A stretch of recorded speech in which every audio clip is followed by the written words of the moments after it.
지난주에 이 본문을 가지고 예수와 복음을 위해서 버리게 되면 우리가 받는 보상에 대해서 이야기를 했습니다. 우리가 예수를 믿게 되면 죄사함을 받고 하나님의 자녀가 되고 천국에 가는 것이 전부가 아니라 예수를 믿기 때문에 삶의 가치와 내용과 목적들, 전에 내가 가지고 있었던, 믿기 전에 가지고 있었던 삶의 가치와 내용과 목적들을 버리고 예수, 내가 믿는다고 고백하는 예수님이 원하시는 가치와 목적과 내용을 내 삶의 가치로 삼고 살게 되었다 하는 것이 예수를 믿는 말 속에 담겨 있는 말입니다. 그러니까 예수를 믿게 되면 우리가 자녀가 되고 천국 가고 이런 여러 가지 복을 누리게 되지만 예수를 믿게 되면 더 이상 내 만족과 내 기쁨이 아니라 주 예수를 따라가는 것, 하나님이 기뻐하시고 원하시는 삶을 나의 가장 큰 목적으로 삼고 기쁨으로 삼고 살아가게 되었다 하는 것이 이제 우리가 고백하는 예수를 믿습니다 하는 말 속에 담긴 뜻이라는 거죠. 그래서 필연적으로 우리가 예수를 믿으면 버릴 수밖에 없는 것이 있다는 거죠. 그러니까 버린다는 것은 문자 그대로 버리는 것이 아니라 우선순위에서 밀려났다는 것이고 또 떠났다 그런 뜻이기도 합니다. 그러니까 예수를 믿으면 예수님을 따르는 것은 인생의 가장 중요한 목적이 되고 다른 것들이 있으면 감사하고 또 우리가 원하는 것들이 없어도 감사하고 그렇게 되는 것이 예수를 믿게 되었다는 말 속에 들어있는 내용입니다. 그렇게 예수를 믿기 위해서 오늘 본문에 나온 것처럼 집과 형제와 자매와 아버지와 어머니와 아버지를 버린 사람들이 보상을 받는데 그 보상이 이 세상, 우리가 살아가는 이 세상에서는 교회와 핍박을 보상으로 받는다 얘기했습니다. 이것이 우리가 지난주에 살펴본 내용이고 오늘은 지금이 아닌 내세에 오는 세상이죠. 오는 세상에서 받는 보상으로서의 영생을 보려고 합니다. 내세에 관한 약속으로 우리가 가장 많이 이해하고 있고 쓰고 있는 단어는 천국이라고 하는 단어죠. 하지만 오늘 본문에서는 천국이라고 하는 말 대신에 영생이라는 말을 쓰고 있습니다. 천국은 이제 장소적인 개념이 강하죠. 천국 그러면 일단 장소로서 완벽한 그런 곳이라고 우리가 생각을 합니다. 계시록을 보면 계시록의 천국에 대한 묘사는 우리가 다 이해할 수 없는 이 세상과는 전혀 다른 곳이기 때문에 이 세상에 존재하는 모든 부정적인 것이 없는 것으로 먼저 묘사를 하죠. 사망이 없고 애통하는 것이나 곡하는 것이 없고 아픈 것이 다시 있지 않는다. 그렇게 얘기하죠. 우리가 살아가면서 가장 많이 걱정하고 고통 겪는 것이 생로병사 같은 것인데 그런 것들이 천국에는 없다는 것이죠. 우리가 생각하는 이 세상에 살아가는 동안에 우리가 겪는 나쁘다고 생각하는 모든 악은 천국에 존재하지 않는다라고 얘기를 하죠. 그리고 좀 더 적극적으로 천국을 묘사할 때는 천국은 황금길이라고 얘기를 하죠. 황금길로 그 완벽한 아름다움을 묘사합니다. 그러니까 길조차 황금길이라고 하면 다른 것은 말할 필요가 없다 그런 뜻이겠죠. 우리가 가진 모든 상상력을 다 동원해도 천국을 이해할 수가 없고 혹 그것을 보고 온 사람이 있다고 하더라도 우리가 가지고 있는 언어로는 다 담아낼 수가 없습니다.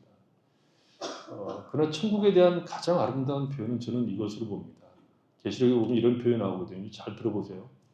또 내가 보매 거룩한 성 예루살렘이 하나님께로부터 하늘에서 내려오니 그 준비한 것이 신부가 남편을 위하여 단장한 것 같더라. 그러니까 하나님께서 하늘로부터 내려오는 거룩한 성 예루살렘은 하나님이 준비하시는데 그 정성, 그 준비하신 정성이 신부가 남편을 위해서 단장한 것 같다. 그렇게 얘기하고 있습니다. 그러니까 천국은 하나님이 그의 백성된 우리를 위해서 준비하신 곳인데 신부가 신랑을 위해서 단장한 것 같은 그 정성으로 준비한 곳이다. 이게 이제 천국에 관한 묘사입니다. 어쨌든 천국은 그런 의미에서 장소적 개념이 강하다고 하면 영생이라는 말은 질적 개념이겠죠. 그러니까 질적 개념이라고 하는 것은 오래 산다 혹은 영원히 산다는 것이 핵심이 아니라 사는 것이 영광스럽고 복스럽고 완전하며 아름다운 삶이라는 것을 의미하죠. 그 영광스럽고 아름다운 삶의 본질, 도대체 무엇이기에 영광스럽고 아름답고 완전한 삶인가에 대해서 주님은 이렇게 정의를 내렸습니다. 요한복음 17장 3절을 보면 영생은 곧 유일하신 참 하나님과 그가 보내신 자 예수 그리스도를 아는 것이다, 이렇게 얘기했습니다. 그러니까 영생은 하나님과 그가 보내신 아들 예수를 아는 것이라고 얘기하고 있습니다. 그러니까 영생이라고 하는 것은 영원히 사는 것인데 그 영원히 사는 것의 핵심 그 본질은 뭐냐 그러면 하나님을 아는 것, 예수 그리스도를 아는 것이라고 말하고 있습니다.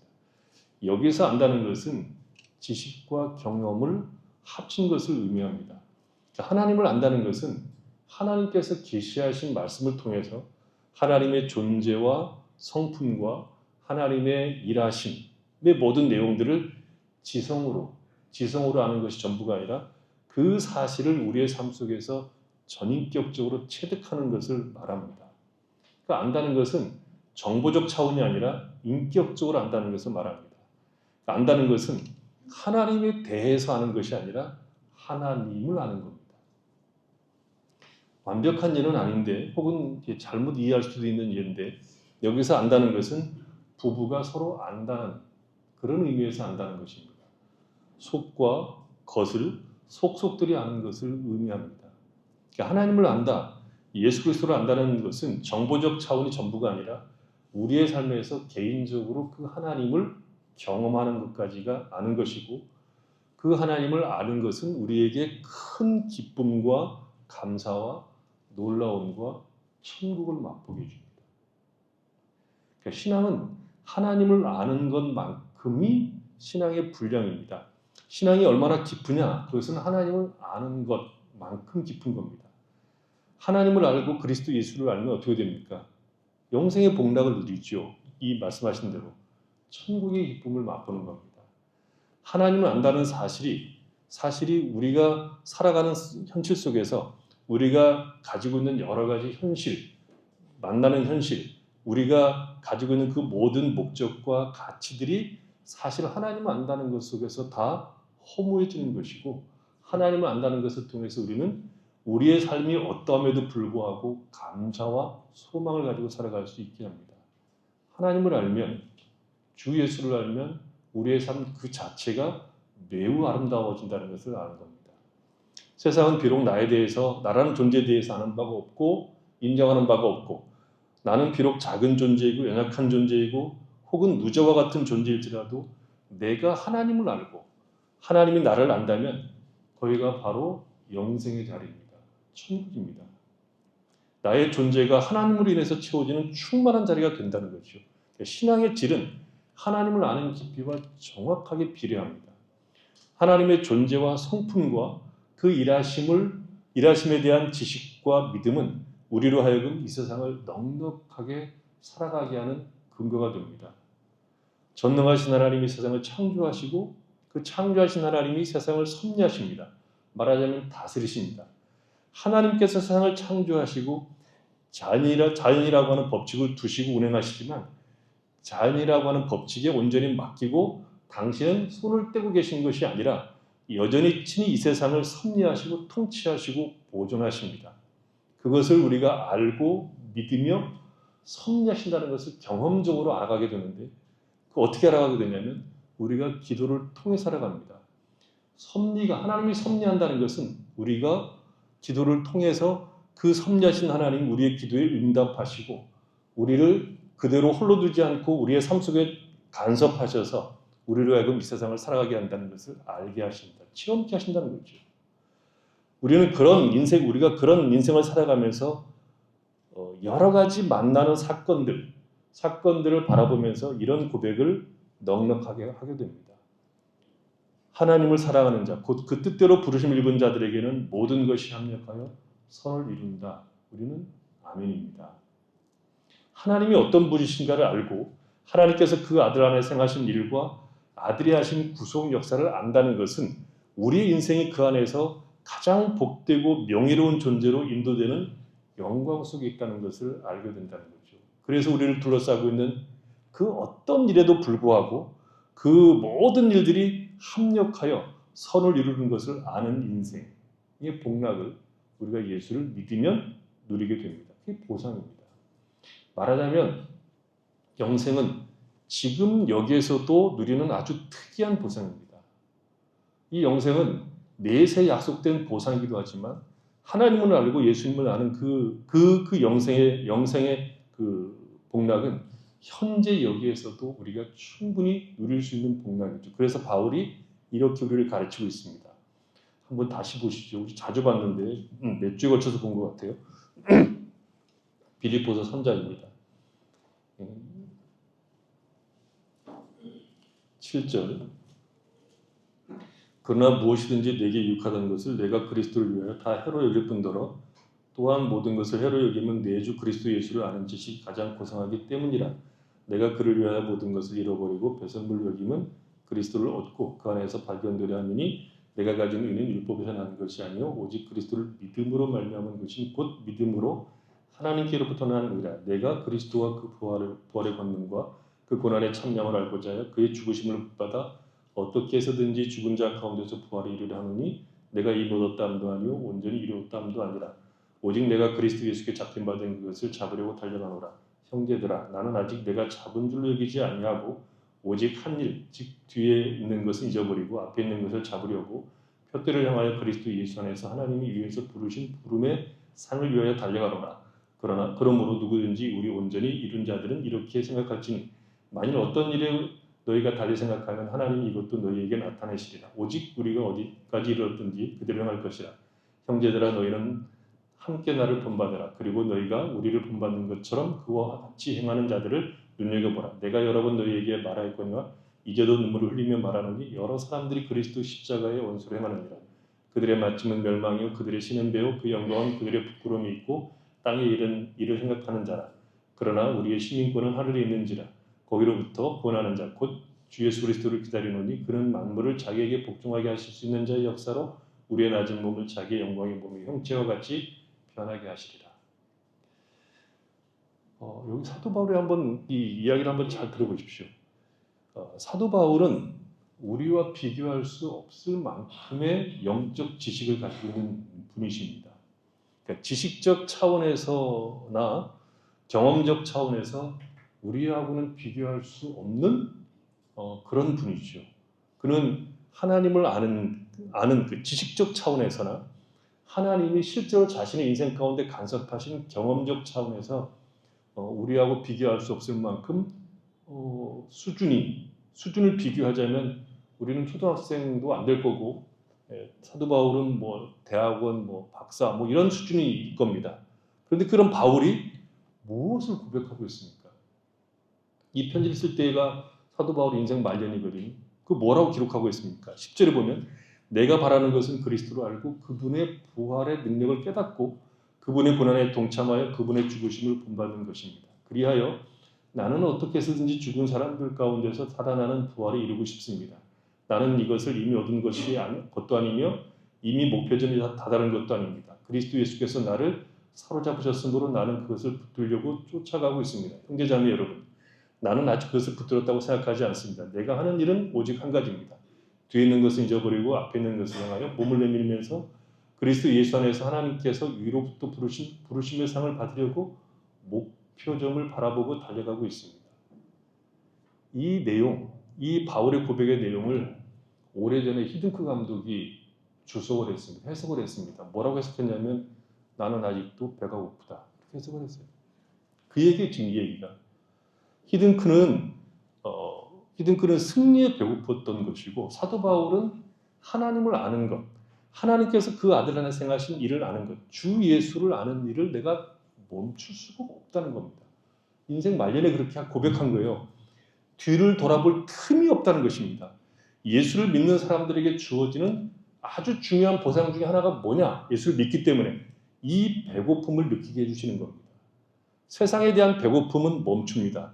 그러나 하나님을 알고 주 예수를 아는 일을 멈추지 않고 애를 쓰게 하는 것이 예수를 믿는 사람들에게 주어진 보상입니다.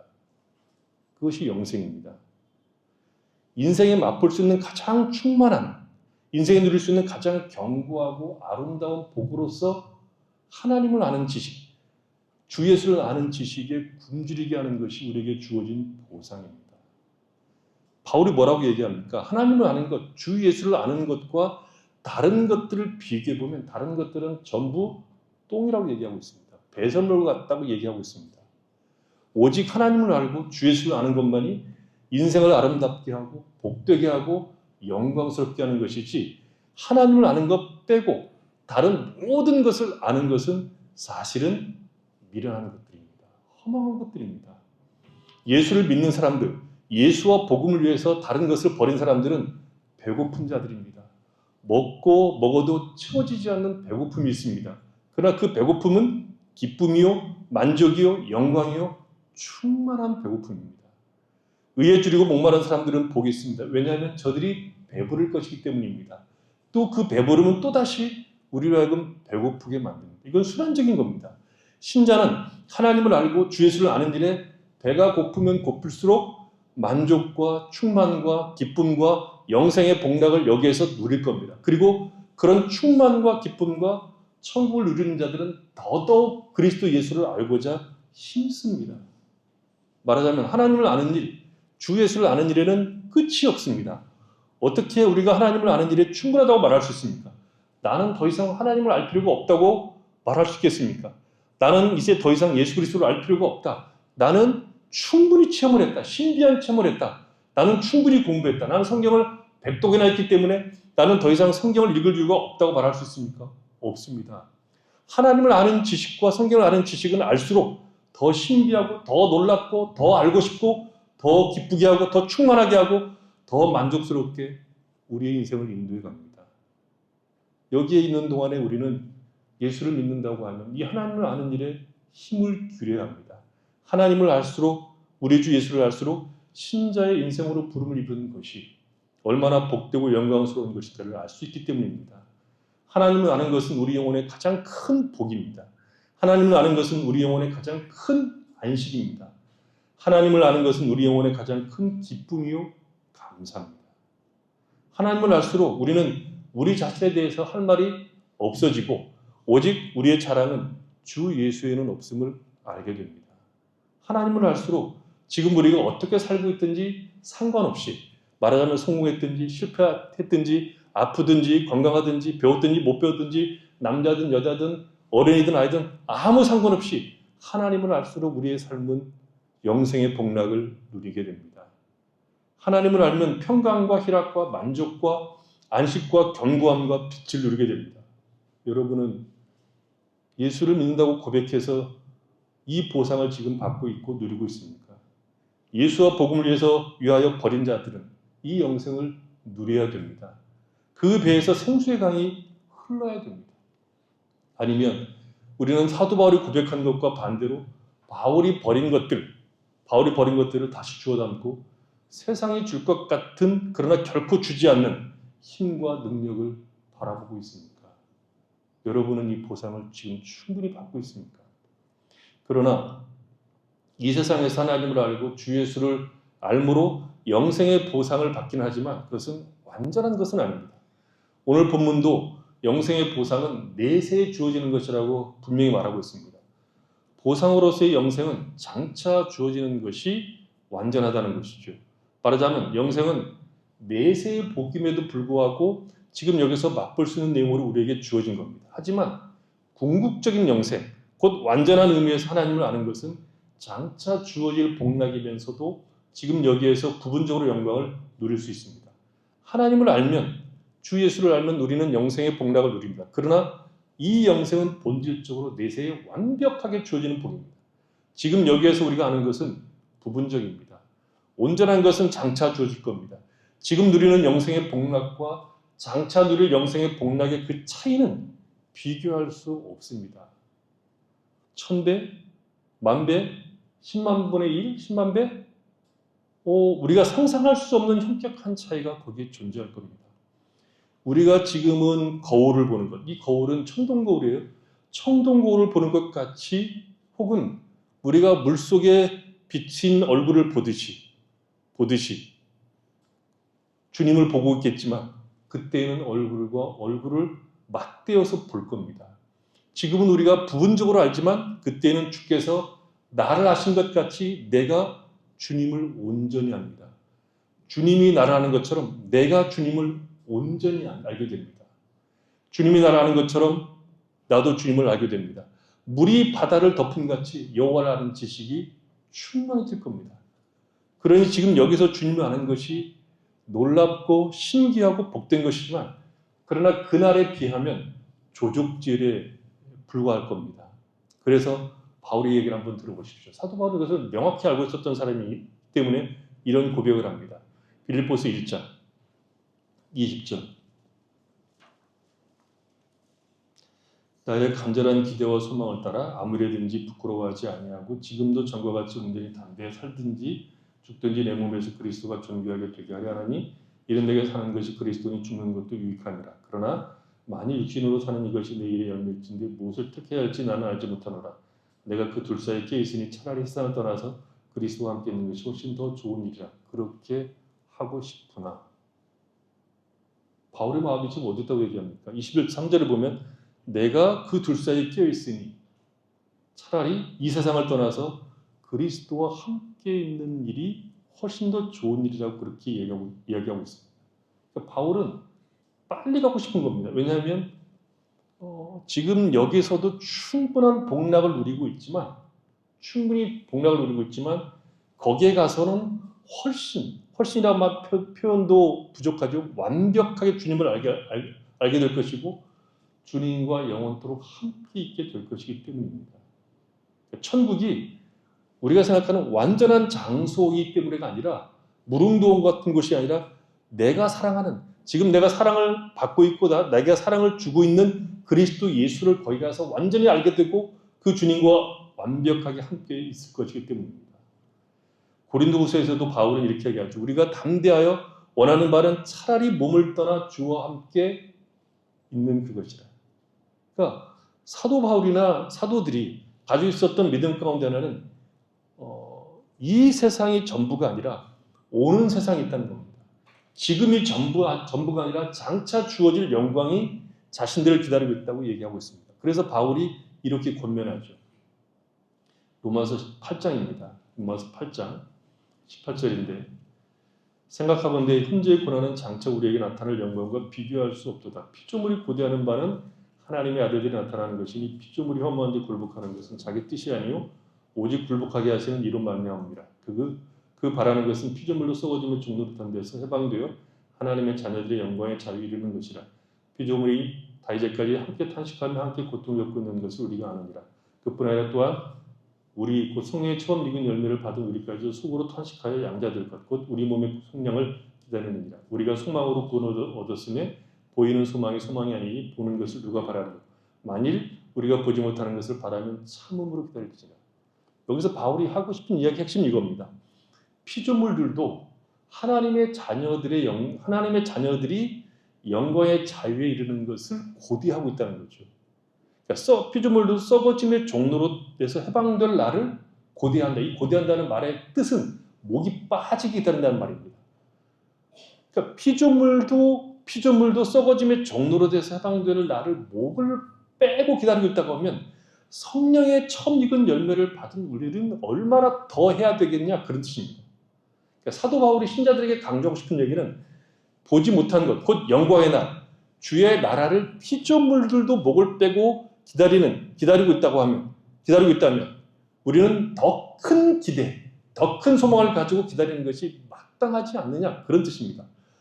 그러니까 사도 바울은 그 사실을 가지고 자신은 그래서 그리스도에게 가는 것이 훨씬 더 좋다고 얘기하는 것입니다. 바울은 쉽게 얘기해서 내세, 곧 천국을 간절하게 소망할 것을 우리에게 말하고 있는 겁니다. 천국 갈 것, 영생에 이르게 될 것을 지금 여기에서 피조물이 목을 빼고 기다리는 것보다 훨씬 더 강렬한 사모함으로 기다려야 된다는 것입니다. 여러분 천국 가는 것을 사모하고 있습니까? 오늘 오라고 하면 군소리 없이 할렐루야 아멘 하고 가실 수 있습니까? 아직 할 일이 있다고요? 내가 없으면 안 됩니까? 이런 원초적인 질문, 사실은 좀 유치한 질문하는 이유는 진실로 우리가 영광의 날, 천국을 사모하고 있냐는 겁니다. 하나님을 완전히 아는 그 자리, 내가 사랑하는 분과 영원히 함께 있는 그 자리, 더 이상 누구에게 가르침을 받아야 하고 성경을 읽어하고 기도해서 아는 하나님을 아는 것 말고 완벽한 의미에서 하나님을 아는 그 영생의 복락을 사모합니까? 찬송가 이런 거 있죠. 구주를 생각만 해도 이렇게 좋거든. 그렇죠? 구주를 생각만 해도 이렇게 좋거든. 주 얼굴 뵐 때야 얼마나 좋으랴. 그렇습니까? 여러분 천국이 있다는 것을 알고 있습니까? 천국에 갈 것을 기대하고 오늘 살고 있습니까? 천국에 갈 것, 영생을 보상으로 받는 것을 아는 자들의 삶은 아주 뚜렷하게 구별되어 나올 수밖에 없습니다. 장차 주어질 보상으로서의 영생을 소망하는 자들은 아주 분명하고 명확하게 이 세상에서 다른 삶을 살 수밖에 없습니다. 이 세상이 전부가 아니라 오는 세상이 있음을 확신하고 있다면 오는 세상의 영광을 위해서 이 세상에서 그 날을 준비할 겁니다. 이 세상은 과정이 되는 거죠. 목적이 되지 않고 이 세상은 과정이 되고 목적은 오는 세상이 되는 것입니다. 안개와 같고 들의 풀과 같은 인생을 살고 난 다음에 영생이 주어질 것임을 안다면 이 짧은 인생을 이 세상을 위해서 사는 미련한 짓은 하지 않을 겁니다. 주와 함께 있을 영광이 기다리고 있음을 아는데 어찌 우리가 더 세상에 머뭇거리겠습니까? 그래서 성경은 구체적으로 이렇게 얘기를 합니다. 다시 한번 보겠어요. 빌립보서 3장입니다. 18절. 내가 여러 번 너희에게 말하였거니와 이제도 눈물을 흘리며 말하노니 여러 사람들이 그리스도의 십자가의 원수로 행하느니라. 그들의 마침은 멸망이요 그들의 신은 배요 그 영광은 그들의 부끄러움에 있고 땅의 일을 생각하는 자라. 그러나 우리의 심의권은 하늘에 있는지라. 거기로부터 구원하는 자 곧 주 예수 그리스도를 기다리노니 그는 만물을 자기에게 복종하게 하실 수 있는 자의 역사로 우리의 낮은 몸을 자기 영광의 몸의 형체와 같이 변하게 하시리라. 우리의 시민권은 하늘에 있습니다. 우리는 거기로부터 구원하는 자, 곧 예수 그리스도를 기다리고 있습니다. 그리고 그가 오시면 우리의 낮은 몸을 자기의 몸, 예수 그리스도의 몸의 영광의 형체와 같게 하실 거라고 말하고 있습니다. 이것을 어떻게 다 필선으로 설명할 수 있겠습니까? 그것이 지금 여기서 우리가 기다리고 있는 믿음의 소망입니다. 그렇다면 우리가 어찌하여 우리의 배를 신으로 삼고 살겠습니까? 우리가 어찌하여 땅의 일에만 몰두하겠습니까? 오히려 어찌하든지 주 예수를 아는 일에 힘을 기울이지 않겠습니까? 영광의 소망이 있는 자들, 그 마음에 천국에 갈망이 있는 자들은 예수 그리스도를 아는 일, 하나님을 아는 일, 그의 기뻐하심을 따라 사는 일에 온 힘을 기울여 살 겁니다. 고린도후서에서 보면 바울이 이런 얘기합니다. 고린도후서 5장에서 바울은 이렇게 이 문제를 아주 명확하게 얘기합니다. 만일 땅의 1절입니다. 만일 땅에 있는 우리 장막집이 무너지면 하나님께서 지으신 집, 그 손으로 지은 것이 아니오 하늘에 있는 영원한 집이 우리에게 있는 줄 아느니라. 참으로 우리가 여기서 탄식하며 하늘로부터 오는 우리 처소로 덧입기를 간절히 삼아노라. 이렇게 입으면 우리가 벗은 자들로 발견되지 않으려 함이라. 참으로 이 장막에 있는 우리가 짐진 것 같이 탄식하는 것은 벗고자 함이 아니오 오히려 덧입고자 함이니 죽을 것이 생명에 삼킨 바 되게 하려 함이라. 곧 이것을 우리에게 이루게 하시고 보증으로 성령을 우리에게 주신 이는 하나님이십니다. 그러므로 우리가 항상 담대하여 몸으로 있을 때에는 주와 따로 있는 줄 아노니 이는 우리가 믿음으로 행하고 보는 것으로 행하지 아니함이로라. 우리가 담대히 원하는 바는 차라리 몸을 떠나 주와 함께 있는 그것이라. 그런즉 우리는 몸으로 있든지 떠나든지 주를 기쁘시게 하는 자 되기를 힘쓰노라. 이는 우리가 다 반드시 그리스도의 심판대 앞에 나타나게 되어 선악간에 그 몸으로 행하는 것을 따라 받으리 함이라. 땅에 있는 장막집이 무너지면 죽는 거죠. 죽으면 하늘에 있는 영원한 집으로 덧입는 것을 아는 자들이 지금 여기에 사는 동안에 오직 하나, 몸으로 있든지 떠나든지 주를 기쁘시게 하는 자 되기를 힘쓰는 것은 당연하지 않겠느냐 하는 반문이죠. 우리는 다 그리스도 예수의 심판대 앞에 나타나게 됩니다. 그때 심판은 지옥 가느냐 천국 가느냐의 심판이 아니라 이 땅에서 우리가 정말 하나님 나라를 기다리고 살았던 그 삶의 내용들을 가지고 심판을 받을 겁니다. 상급을 받을 겁니다. 요지는 보상으로서의 영생, 천국이 주어지는 것을 아는 자들은 지금 여기에서 우리 주 예수 그리스도를 기쁘시게 하는 것이 유일한 삶의 목적이 됩니다. 잠시 동안 존재하는 곳에 우리의 인생을 허비하는 것은 미련한 짓입니다. 베드로후서 한번 보십시오. 거기에 베드로는 이렇게 얘기합니다. 베드로후서 3장 8절을 보면 사랑하는 자들아 죽기는 하루가 천년 같고 천년이 하루 같다는 이 한 가지를 잊지 마라.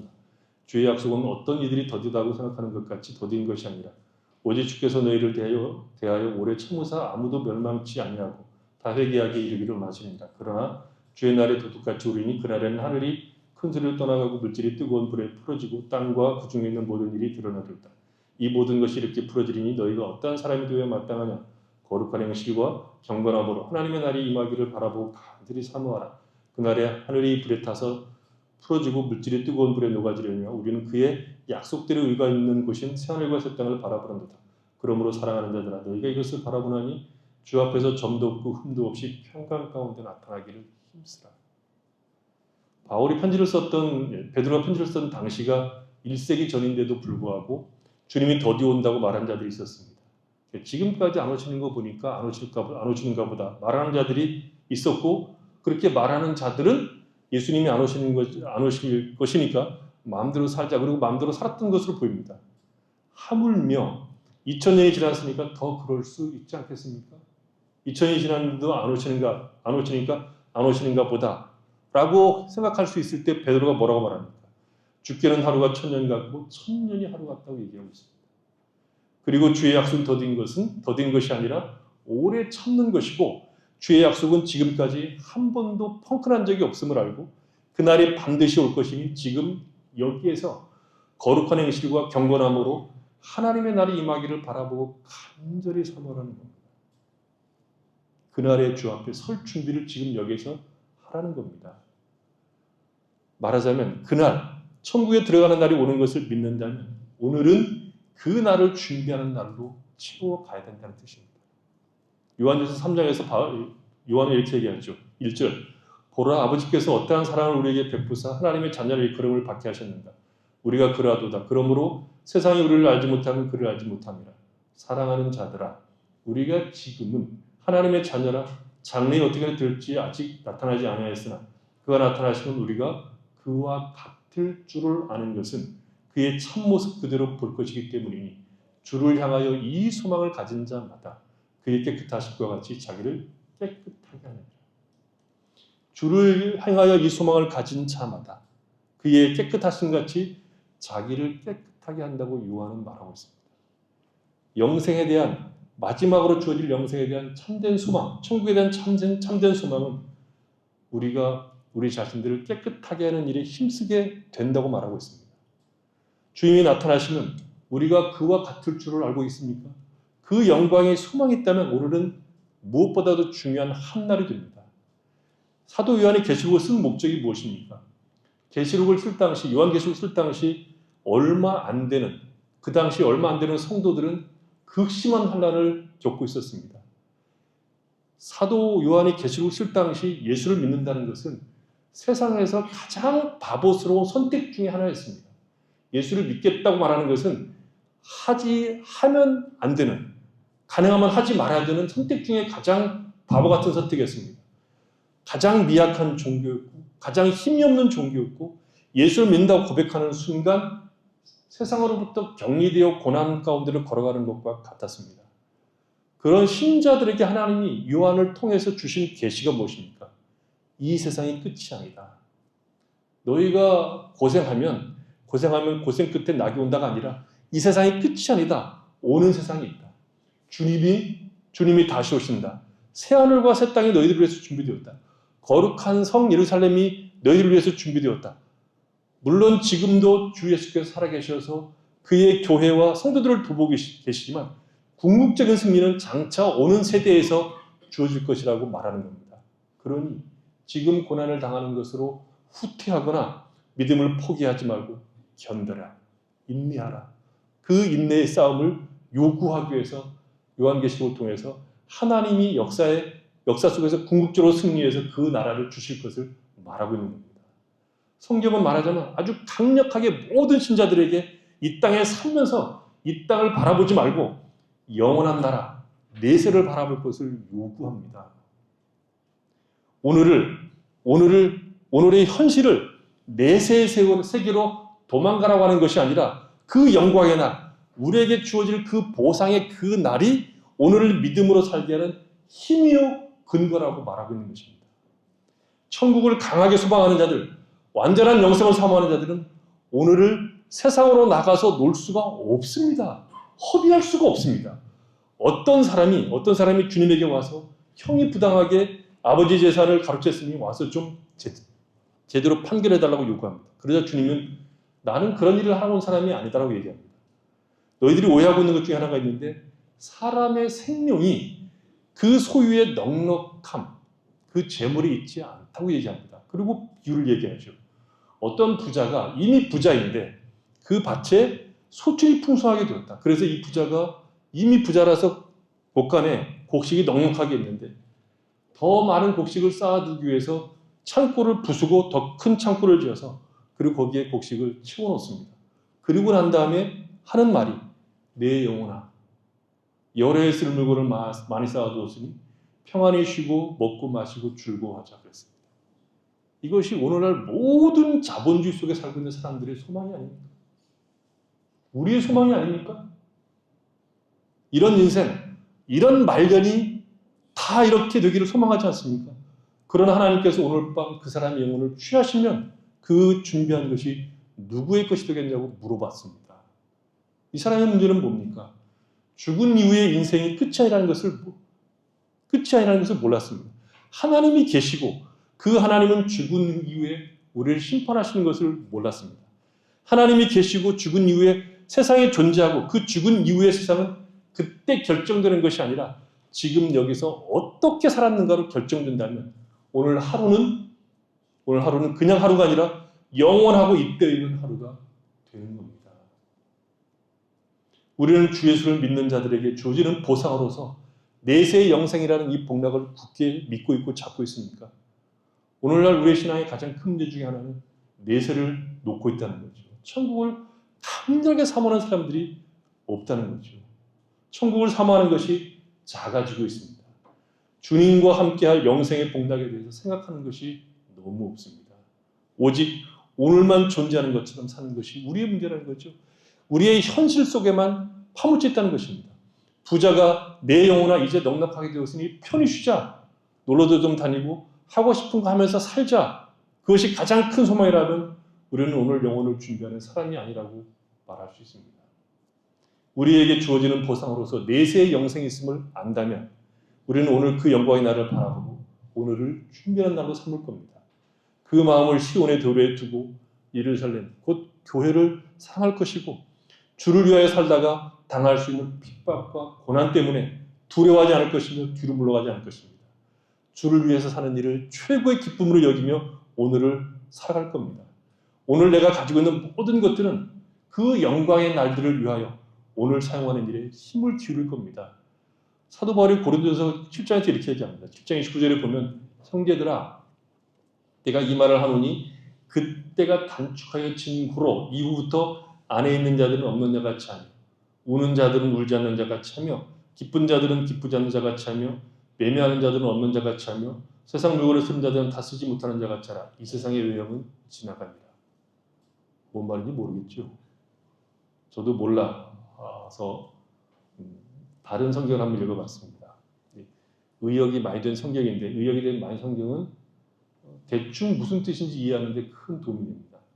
두 가지 성경을 읽어드리겠어요. 현대어 성경인데 특별히 기억해야 될 것이 있습니다. 우리에게 남은 시간은 극히 짧고 주님의 일을 할 기회도 많지 않다는 겁니다. 그러니 아내가 있는 사람도 주님을 위해서 가능한 한 자유로운 몸이 되십시오. 요나라는 건가? 뭔지 잘 모르겠어요. 행복이나 슬픔이나 재산이 하나님의 일을 하는데 방해되지 않게 하십시오. 이 세상 유혹에 접할 많은 기회를 가진 사람들은 그 기회를 바르게 이용하고 거기에 빠져들지 않도록 하십시오. 지금 우리가 보는 이 세상은 곧 지나가 버릴 것이기 때문입니다. 좀 더 많이 의역이 된, 그래서 이해하기 좀 더 편한 성경이 메시지 성경입니다. 친구 여러분, 나는 시간이 아주 중요하다는 점을 말씀드리고 싶습니다.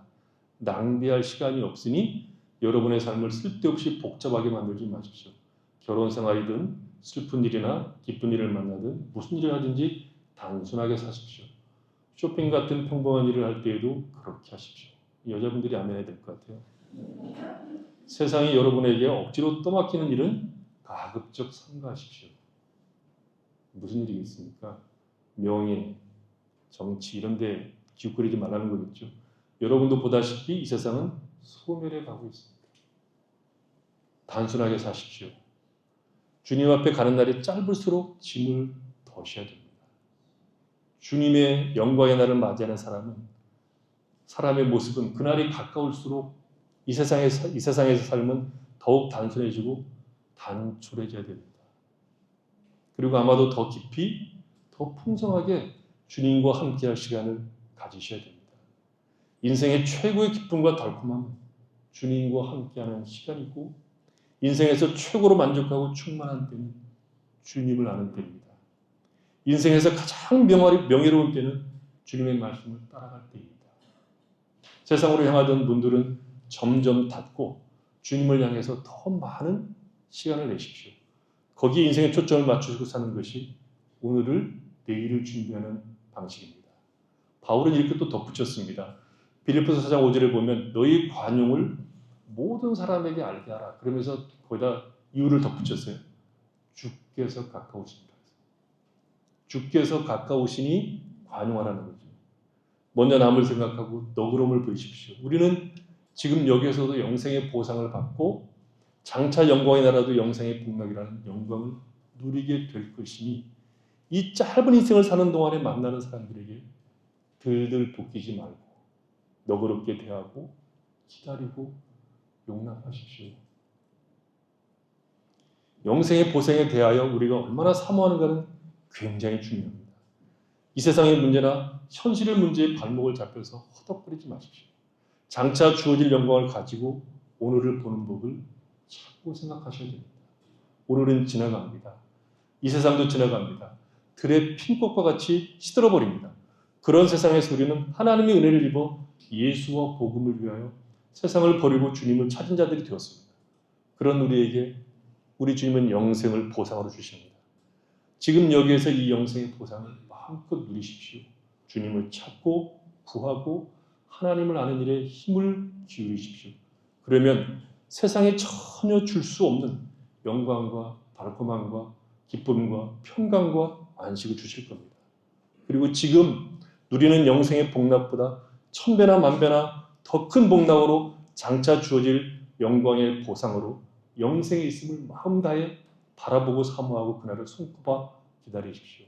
그러면 오늘 하루가 그날을 위하여 준비한 날로 거룩으로 채우고 주님이 기뻐하신 일로 채우고 오늘 만나는 사람들을 넉넉하게 대하고 우리의 삶을 좀 더 소박하고 좀 더 단순하고 좀 더 주를 아는 지식으로 넉넉하게 채우게 될 겁니다. 그날을 준비하는 사람으로 오늘을 사는 복락을 놓치지 마십시오. 눈을 들어서 피조물들조차도 목을 떼고 기다리는 그날을 우리도 기다리며 오늘을 주의 날로 주의 기뻐하심으로 채워가는 영생의 복락을 마음껏 누리는 성도들이 되시기를 바랍니다.